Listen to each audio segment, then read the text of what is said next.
প্রিয় ছাত্রছাত্রীরা, আজকে আমি তোমাদেরকে এই ভিডিওর মাধ্যমে ক্লাস 9 থার্ড সামেটিভের জন্য যে প্রশ্নগুলো দেওয়া হয়েছে রায়মার্টিন প্রশ্নবিচিত্রা 2026 সালের রায়মার্টিন প্রশ্নবিচিত্রাতে যে প্রশ্নগুলো দেওয়া হয়েছে, আমাদের 4 নম্বর স্কুলে যে প্রশ্নগুলো দেওয়া আছে 4 নম্বর স্কুলের প্রশ্ন উত্তরগুলো আমরা আলোচনা করবো। সেখানে পেজ নম্বর 363, সেখানে যে প্রশ্নগুলো আছে বিভাগ ক, খ এবং গ, এই 3টে বিভাগের সমস্ত প্রশ্নের উত্তর আমরা আলোচনা করবো আজকে এই ভিডিওর মাধ্যমে। তোমরা ভিডিওটা শুরু থেকে শেষ অবধি অবশ্যই দেখবে, আর চ্যানেলে যদি নতুন হয়ে থাকে অবশ্যই তোমরা চ্যানেলটাকে সাবস্ক্রাইব করে রাখবে পরবর্তী যে স্কুলগুলো আছে সেগুলোর প্রশ্ন উত্তর পাওয়ার জন্য। এবং এর আগের যে স্কুল ছিল সেগুলো তোমরা প্লেলিস্ট থেকে পেয়ে যাবে, সেখান থেকে দেখে নিও সেই প্রশ্ন উত্তরগুলো। আজকে আমরা দেখো 4 নম্বর স্কুলে আলোচনা করব বিভাগ কয়ের মধ্যে যে প্রশ্নগুলো আছে। আচ্ছা, তোমাদের যদি এই প্রশ্নগুলো দেখতে ছোট লাগে বা কিছু, সেটা তোমরা কমেন্ট বক্সে কমেন্ট করতে পারো, তাহলে আমি সেটাকে আরো এটাই লেখার সাইজটা বড় করে দেবো। তো দেখো একের দাগে বলা আছে কি, দেখো সঠিক উত্তরটি নির্বাচন করো। তোমাদের সঙ্গে সমস্যা থাকলে বলবে, কমেন্ট বক্সে কমেন্ট করবে যে বুঝতে অসুবিধা হলে। প্রদত্ত কোন জোটটি সঠিক নয় তা নির্বাচন করো। প্রদত্ত কোন জোটটি সঠিক নয় তা নির্বাচন করো। তো এখান থেকে যেটা সঠিক নয় সেটা হচ্ছে কোনটা, এখানে সঠিক নয় সেই জোটটা হচ্ছে ফাইকোলজি।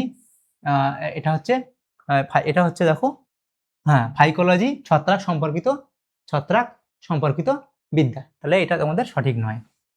এটা এখানে যেটা সঠিক নয় সেটা নির্বাচন করতে বলা হয়েছে। দ্বিতীয় প্রশ্ন বলা আছে, দেখো টিনিডিয়াম এবং কোম্বোপ্লেট যে পর্বের প্রাণীদের বৈশিষ্ট্য তা যথাক্রমে উল্লেখ করো। তাহলে কোন কোন পর্বের বৈশিষ্ট্য তোমরা দেখো, এখানে অপশন দেওয়া আছে, এ, বি, সি, ডি দেওয়া আছে। তাহলে এটা অপশন সি হবে তোমাদের সঠিক উত্তর, মোলাস্কা আর টিনোফোরা হবে। মোলাস্কা আর টিনোফোরা হবে। তাহলে এখানে কোনটা সঠিক হয়, মোলাস্কা আর টিনোফোরা। 3 দাগের প্রশ্ন দেখো, বলা আছে কি, মোনেরা রাজ্যের কোষ ও কোষীয় সংগঠনের প্রকৃতি হলো। মোনেরা রাজ্যের কোষ ও কোষীয় সংগঠনের প্রকৃতি হলো কি? তো এখানে তোমাদের যেটা সঠিক উত্তর হবে সেটা হচ্ছে অপশন সি, এককোষী এবং প্রোক্যারিওটিক। এককোষী অপশন সি হবে তোমাদের সঠিক উত্তর, এককোষী এবং প্রোক্যারিওটিক। এর পরবর্তী প্রশ্ন 4 থেকে বলা আছে কি, জৈবনিক প্রক্রিয়ায় মনোস্যাকারাইডের ভূমিকা সম্পর্কিত কোন বক্তব্যটি সঠিক নয়। তো এখানে যে বক্তব্যগুলো দেওয়া আছে দেখো, এখান থেকে তোমাদের সঠিক নয় এটা হবে অপশন বি, মানুষের রক্তে মনোস্যাকারাইড রূপে গ্যালাক্টোজ থাকে। মানুষের রক্তে মনোস্যাকারাইড রূপে গ্যালাক্টোজ থাকে। এটা তোমাদের এখানে কি বলা হয়েছে, ভুল বলা হয়, এখানে ভুল বলা হয়েছে, হ্যাঁ, কোনটি সঠিক নয় সেটা। তার পরবর্তী প্রশ্ন দেখো, 4-5 দাগের প্রশ্নে বলা হয়েছে কি, কোষ পর্দা থেকে কোষের অভ্যন্তরে কোন কোন গঠন সৃষ্টি হয়। কোন কোন গঠন সৃষ্টি হয়? তো দেখো এখানে যে আছে নিউক্লিয়াস, নিউক্লিয় পর্দা এবং রাইবোজোম, বি আছে মাইটোকন্ড্রিয়া, রাইবোজোম এবং সেন্ট্রোজোম, সি আছে সেন্ট্রোজোম, ভ্যাকিউল এবং নিউক্লিয়াস, ডি বলা আছে এন্ডোপ্লাজমিক জালিকা, গলগি বস্তু এবং নিউক্লিয় পর্দা। অপশন ডি হবে তোমাদের সঠিক উত্তর। অপশন ডি হবে তোমাদের সঠিক উত্তর। এর পরবর্তী প্রশ্ন যেটা বলা আছে দেখো, সেটা বলা আছে 6 দাগের প্রশ্ন, অঙ্গটি বক্ষ গহ্বরে মধ্যচ্ছদার উপরে অবস্থান করে। অঙ্গটি মোচাকৃতি, স্থিতিস্থাপক, ফাঁপা, থলি বিশেষ। এটি শ্বাসবায়ু আদান প্রদানে সাহায্য করে। অঙ্গটি শনাক্ত করো। তাহলে হৃৎপিণ্ড, ফুসফুস, যকৃৎ নাকি বৃক্ক? তো এই প্রশ্নটা তোমরা কমেন্ট বক্সে কমেন্ট করবে। এই প্রশ্নটা কমেন্ট বক্সে তোমরা কমেন্ট করবে। এটা আমি আর উত্তর বলছি না, তোমরা কমেন্ট বক্সে কমেন্ট করবে। এর পরবর্তী প্রশ্ন দেখো, আর না পারলে বলবে, কমেন্ট বক্সে কমেন্ট করবে। উত্তর না জানলে আমি আবার কমেন্টে উত্তর বলে দেবো। তো এখানে দেখো পরবর্তী যে প্রশ্নগুলো আছে, এখানে দেখো,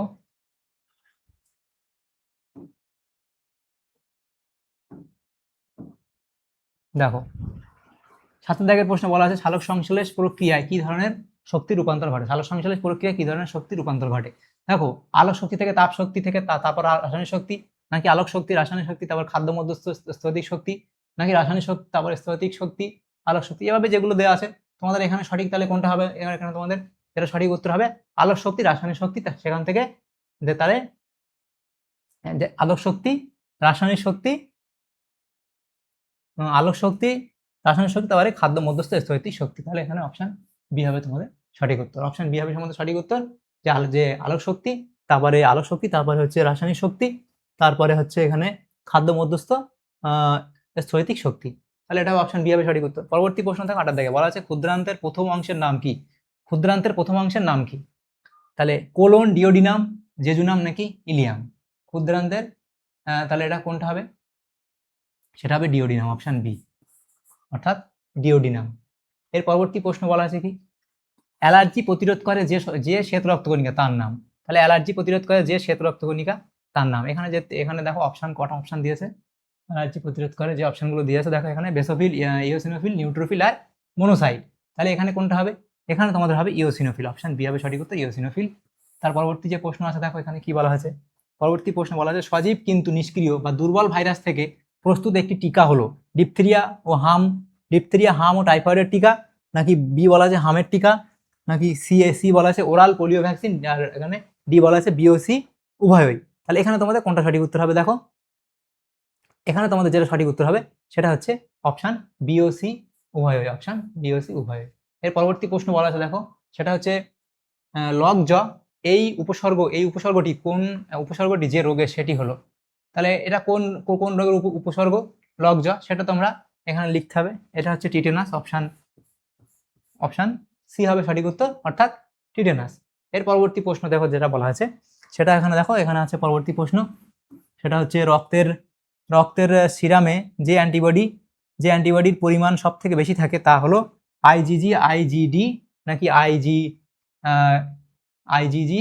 আইজিডি এবং আইজিএম। তো এখান থেকে সেটা কোনটা হবে আইজি আর জি, আই স্মল জি এবং ক্যাপিটাল জি। 3 দাগে বলা আছে সঠিক খাদ্য শৃঙ্খলটি খুঁজে নাও, সঠিক খাদ্য শৃঙ্খলটি খুঁজে নাও। তো এখানে যে খাদ্য শৃঙ্খলগুলো দেওয়া আছে তার মধ্যে যেটা তোমাদের সঠিক খাদ্য শৃঙ্খল সেটা এখানে তোমাদের খুঁজে নিতে হবে। এখান থেকে তোমাদের যেটা সঠিক উত্তর হবে এটা হচ্ছে দানাশোষক সাপ, ইঁদুর, এখানে উদ্ভিদ, ঘাসফড়িং, বাজ পাখি, ব্যাঙ, ফাইটোপ্লাঙ্কটন, এখানে অপশান সি, অর্থাৎ এখানে ফাইটোপ্লাঙ্কটন, জুপ্লাঙ্কটন, ছোট মাছ, বড় মাছ, সারস। তাহলে এখানে তোমাদের হবে কোনটা সঠিক উত্তর হবে ফাইটোপ্লাঙ্কটন, জুপ্লাঙ্কটন, ছোট মাছ, তাই তো ছোট মাছ, তারপর বড় মাছ, তারপর সারস, এটা হবে। এর পরবর্তী প্রশ্ন বলা আছে দেখো, ইকোসিস্টেম শব্দের প্রবক্তা হলেন। ইকোসিস্টেম শব্দের প্রবক্তা কে? ইকোসিস্টেম শব্দের প্রবক্তা এটা হবে আর্থার টানসলে, অপশান বি হবে সঠিক উত্তর, আর্থার টানসলে। এর পরবর্তী প্রশ্ন বলা আছে দেখো, কোন প্রকার আন্তঃক্রিয়ার একটি প্রজাতি লাভবান হলেও দ্বিতীয় প্রজাতির কোনো লাভ বা ক্ষতি হয় না? তাহলে সেটা কোনটা হবে? মিউচুয়ালিজম, প্রিডেশন, প্যারাসিটিজম, নাকি কমেন্সালিজম? তাহলে এটা তোমাদের হবে কোনটা? এটা হবে অপশান ডি, অর্থাৎ কমেন্সালিজম। তাহলে এখানে এই যে এমসিকিউ টাইপ প্রশ্নগুলো হয়ে গেল। এর পরবর্তী যে প্রশ্নগুলো আছে দেখো, পরবর্তী প্রশ্নগুলো আমাদের কি বলা হয়েছে, পরবর্তী প্রশ্নগুলো এখানে দেওয়া আছে আমাদের যে বিভাগ, এখানে বিভাগ খ, বিভাগ খ এর মধ্যে যে প্রশ্নগুলো আছে দেখুন, এখানে নিচের 26টি প্রশ্নের যে কোনো 21টি প্রশ্নের উত্তর নির্দেশ অনুসারে লিখতে বলা হয়েছে। এখানে বিভাগ খ এর যে প্রশ্নগুলো আছে দেখো, সেখানে আমাদের কি বলা হয়েছে দেখো, যে 2 দাগের প্রশ্ন শূন্যস্থান পূরণ করো যে কোনো একটি। প্রথম প্রশ্ন, ড্যাশ মৌলের অভাবে গলগণ্ড রোগ হয়। তাহলে কি হবে, কার অভাবে এখানে গলগণ্ড রোগ হয়? আয়োডিন।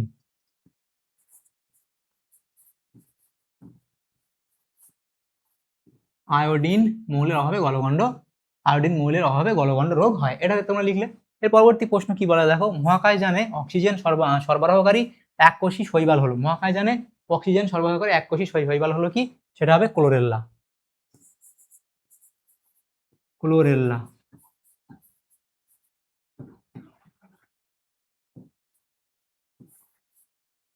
এর পরবর্তী প্রশ্ন দেখো কি বলা হয়েছে, জাইলেম কলার একমাত্র সজীব উপাদান হলো। জাইলেম কলার একমাত্র সজীব উপাদান সেটা হবে জাইলেম প্যারেনকাইমা।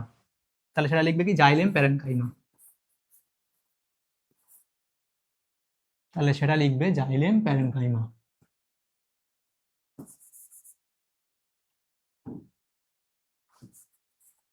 Xylem parenchyma.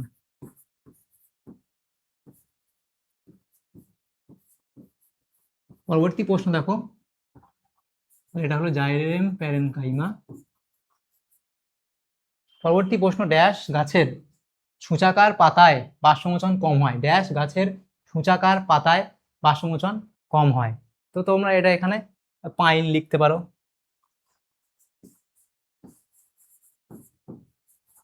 পরবর্তী প্রশ্ন দেখো বলা আছে 5 দাগের প্রশ্ন, পরাগরেণু এক ধরনের ড্যাশ অ্যান্টিজেন। পরাগরেণু এক ধরনের ড্যাশ অ্যান্টিজেন। তাহলে পরাগরেণু এক ধরনের কি হবে?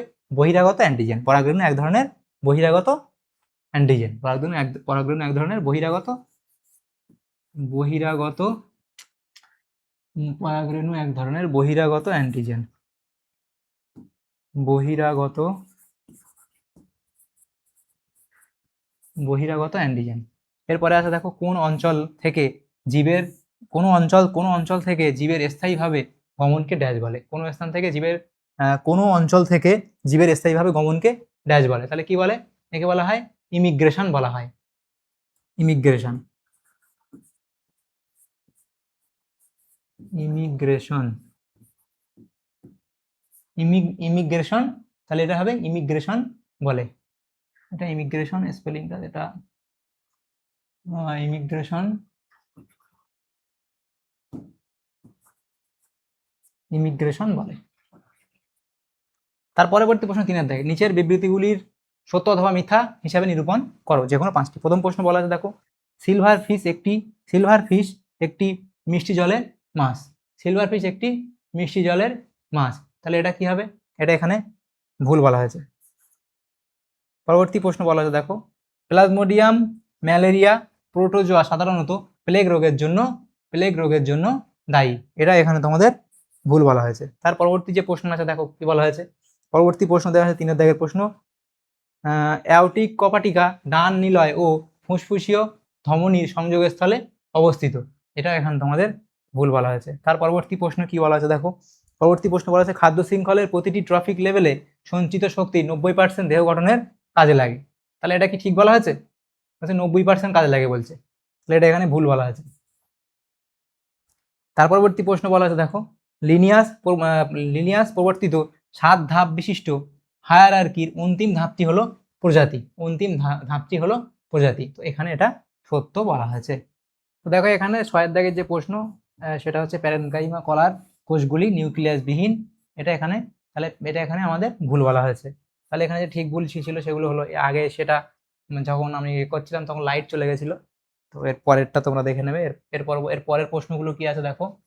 পরের প্রশ্ন যেগুলো বলা আছে দেখো, এখানে পরের প্রশ্ন হচ্ছে এখানে 4 দাগের প্রশ্ন, বাম স্তম্ভের সঙ্গে ডান স্তম্ভ মিলিয়ে দাগ নম্বর সহ লেখো যে কোনো 5টি। এখানে বাম স্তম্ভ, এদিকে ডান স্তম্ভ দেওয়া আছে। তো প্রথম প্রশ্ন কি, ফাইলিড। তাহলে ফাইলিড এখানে কার সাথে মিলবে? তাহলে এখানে দেখো এই যে ডান দিক এবং বাম দিক মেলাতে বলা হয়েছে, তাহলে এখানে আমাদের প্রথম কোনটা মিলবে? ডান দিক এবং বাম দিক। ফাইলিড এটা কার সাথে মিলবে? তাহলে এটা হবে ফাইলিড আমাদের সাথে মিলবে, এখানে এফ এর সাথে মিলবে, যে এখানে হবে ব্রায়োফাইটা। এবং এর পরবর্তী দেখো যেটা বলা আছে কি, কি বলা আছে এটা, একক পর্দা। তাহলে একক পর্দা কার সাথে মিলবে? এখানে যে প্রশ্নগুলো আছে দেখো, এখানে যে অপশনগুলো আছে একক পর্দা, সেটা তার সাথে মিলবে কোনটা? যে এটা হবে অপশন ই, অর্থাৎ রবার্টসন। পরবর্তী প্রশ্ন কি, লেন্টিসেল। তাহলে লেন্টিসেল কার সাথে মিলবে? এটা হবে বাষ্পমোচনের সাথে মিলবে। লেন্টিসেল বি এর সাথে মিলবে বাষ্পমোচন। তারপর আছে 10% সূত্র। তাহলে 10% সূত্র এটা মিলবে জি এর সাথে মিলবে লিন্ডেম্যান। এবং এরপরে আছে দেখো ফুসফুস, তাহলে ফুসফুস এখানে মিলবে সি এর সাথে মিলবে প্লুরা। আর তারপর আছে দেখো টিটেনাস টক্সেড। তাহলে টিটেনাস টক্সেড হচ্ছে কি, কৃত্রিম অনাক্রমতা এর সাথে মিলবে। এটা হয়ে গেল। তাহলে এরপরে যে প্রশ্ন আছে দেখো, 5 দাগের প্রশ্ন কি বলা হয়েছে, প্রশ্নগুলি অতি সংক্ষিপ্ত উত্তর দাও, যে কোনো সঠিক প্রশ্নের উত্তর এখানে করতে বলা হয়েছে। তো প্রথম প্রশ্ন কি বলা আছে দেখো, প্রথম প্রশ্নটা এখানে বলা আছে দেখো, যেটা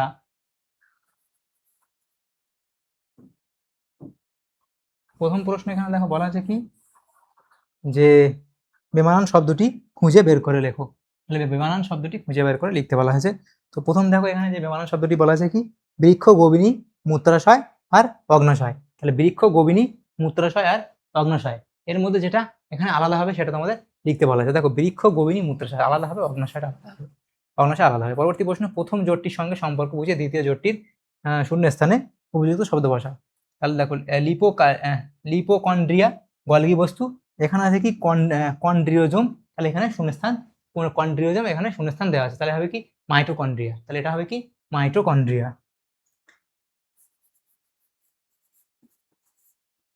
এর পরবর্তী প্রশ্ন দেখো কি বলা আছে, 3 দাগের প্রশ্ন, নিচে 4টি বিষয়ের মধ্যে 3টি একটি বিষয়ের অন্তর্গত, সেই বিষয়টি খুঁজে বের করে লেখো।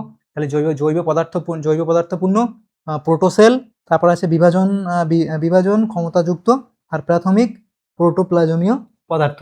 তাহলে এখান থেকে যেটা তোমাদের মিলবে কোনটা, এখান থেকে যে মানে মিলবে না, মানে এটা হচ্ছে কি 4টি বিষয়ের মধ্যে 3টি বিষয় একই একটার মধ্যে অবস্থিত, মানে একটি বিষয়ের অন্তর্গত, সেটা কোনটা হবে? তাহলে সেটা এখানে তোমাদের যে অপশনটা সঠিক উত্তর এখানে হবে দেখো, সেটা হচ্ছে তোমাদের হলো এখানে দেখো বলা আছে কি প্রোটোসেল। এর পরবর্তী প্রশ্ন 4 দাগের প্রশ্ন বলা আছে, পর্দা দ্বারা আবৃত নিউক্লিক অ্যাসিডের সংগঠনকে কি বলে? পর্দা দ্বারা আবৃত নিউক্লিক অ্যাসিডের সংগঠনকে কি বলে? তাহলে প্রোটোবায়ন্ট বলা হয়, প্রোটোবায়ন্ট।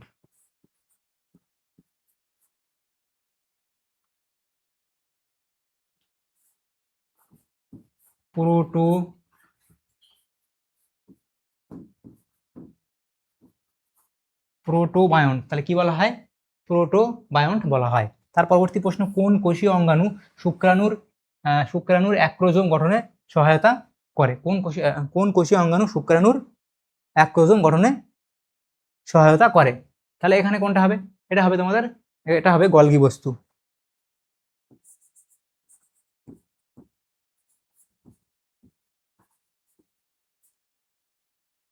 এটা হবে গলগি বস্তু।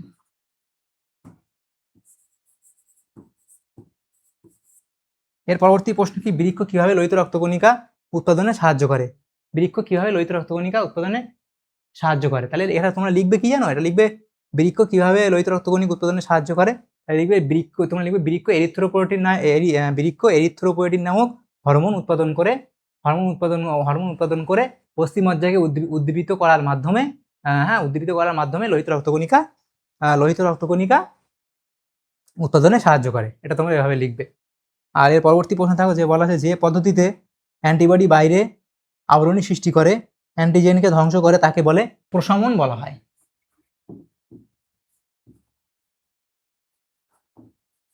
প্রশমন বলা হয়। এর পরবর্তী প্রশ্ন দেখো, বস্তুবিদ্যার কার্যগত একক কি? বস্তুবিদ্যার কার্যগত একক কি? বস্তুবিদ্যার কার্যগত একক হলো কি? লিখবে বাস্তুতন্ত্র। বস্তুবিদ্যার কার্যগত একক হলো কি? বাস্তুতন্ত্র।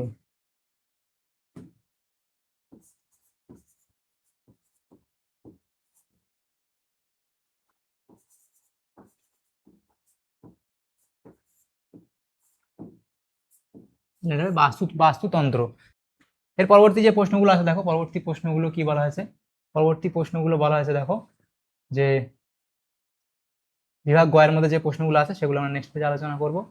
দেখো এখানে তোমাদের বিভাগ গ এর মধ্যে প্রশ্ন বলা হয়েছে যে 6 দাগের প্রশ্ন, বিভাগ গ, ট্যাক্সোনমি এর সঙ্গে সিস্টেমেটিক্স এর সম্পর্ক কি? সেটা তোমরা এফডি লিখবে, এটা এফডি লিখে দেবে। এর পরবর্তী যে প্রশ্নটা আছে দেখো, বলা হয়েছে কি বলা হয়েছে দেখো, পরবর্তী প্রশ্ন বলা হয়েছে যে 2 দাগের প্রশ্ন, মাইক্রোস্ফিয়ারের গুরুত্ব লেখো। তারপরে আছে দেখো, কলিড ও রাইজয়েড বলতে কি বোঝো? তারপরে আছে জীবদেহে প্রোটিনের 2টি গুরুত্ব লেখো। এগুলো লিখবে। তার পরবর্তী যে প্রশ্ন আছে দেখো, পরবর্তী প্রশ্ন কি বলা আছে দেখো, পরবর্তী প্রশ্ন বলা আছে দেখো এখানে, পরবর্তী প্রশ্ন এখানে দেখো কি বলা হয়েছে, যে 5 দাগের প্রশ্ন বলা হয়েছে, টোনোপ্লাস্ট ও ডেসমোজোম কাকে বলে? বাস্ট ফাইবার এবং উড ফাইবার বলতে কি বোঝো? হিল বিকারক কি? একটি কৃত্রিম হিল বিকারকের নাম লেখো। তাহলে তার পরবর্তী প্রশ্ন, জলসাম্য নিয়ন্ত্রণে খনিজ মৌলের ভূমিকা লেখো। তারপরে আছে দেখো, বিস্ফোরণকে বিশেষ ধরনের ব্যাপন বলা হয়, এই উক্তিটির সপক্ষে যুক্তি দাও। তাহলে এই উক্তিটির সপক্ষে তোমরা যুক্তি দেবে। এর পরবর্তী প্রশ্ন দেখো, পরবর্তী প্রশ্ন কি বলা হয়েছে দেখো, পরবর্তী প্রশ্ন বলা হয়েছে দেখো এখানে 10 দাগের প্রশ্ন। 10 দাগের প্রশ্ন হচ্ছে যে অবাধ শোষণ কাকে বলে? তাহলে অবাধ শোষণের সংজ্ঞা তোমরা লিখবে, অবাধ শোষণ কাকে বলে, আর এর রাসায়নিক সমীকরণ তোমরা দেবে। তার পরবর্তী প্রশ্ন আছে দেখো, মানব অনাক্রম্যতন্ত্র গঠনকারী কোষ, কলা এবং অঙ্গের তালিকা প্রস্তুত করো। তার পরবর্তী প্রশ্ন দেখো, বলা আছে প্রাথমিক লিম্ফয়েড অঙ্গ ও গৌণ লিম্ফয়েড অঙ্গ কি? তারপরে আছে দেখো, পেস্টের জৈবিক নিয়ন্ত্রণে ব্যাকটেরিয়ার ভূমিকা লেখো। তাহলে এটা লিখবে। তো দেখো একবার তোমরা দেখে নাও, এটা লিখবে। এর পরবর্তী যে প্রশ্নগুলো আছে দেখো, পরবর্তী প্রশ্নগুলো যেগুলো দেওয়া আছে, পরবর্তী প্রশ্ন দেখো দেওয়া আছে এখানে, সেটা হচ্ছে কি, বার্গম্যানের নীতি ও গ্লগারের নীতি দুটি লেখো। এরপরে আছে বিকল্প খাদ্য হিসেবে ক্লোরেল্লা ও স্পাইরুলিনার গুরুত্ব লেখো। তারপরে আছে দেখো, তাহলে এখানে গুরুত্ব লিখবে, পরজীবীয় খাদ্য শৃঙ্খল কাকে বলে, উদাহরণ দাও। তারপরে আছে VAM কি, এর গুরুত্ব লেখো। তাহলে এফডি তোমরা লিখে দেবে। এর পরবর্তী প্রশ্ন আছে নাকি আর?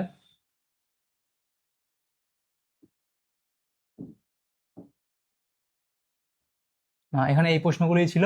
তাহলে এখানে দেখো যে সমস্ত প্রশ্নগুলো ছিল, সমস্ত প্রশ্নের উত্তর আমরা আলোচনা করে দিলাম। বিভাগ ক, খ এবং গ এর মধ্যে যে প্রশ্নগুলো ছিল, ক্লাস 9-এর যে প্রশ্নগুলো ছিল সেগুলো আমরা আলোচনা করলাম আজকে এই ভিডিওর মাধ্যমে। 4 নম্বর স্কুলের জীবন বিজ্ঞানে। তোমাদের যদি সামান্যতম উপকার এসে থাকে ভিডিওটা, অবশ্যই লাইক করবে এবং বেশি বেশি করে বন্ধুদের সাথে শেয়ার করবে। আর পরবর্তী যে স্কুলগুলো আছে সেগুলোর প্রশ্ন উত্তর পাওয়ার জন্য অবশ্যই তোমরা আমাদের চ্যানেলটাকে সাবস্ক্রাইব করে রাখবে। Thank you, thanks for watching.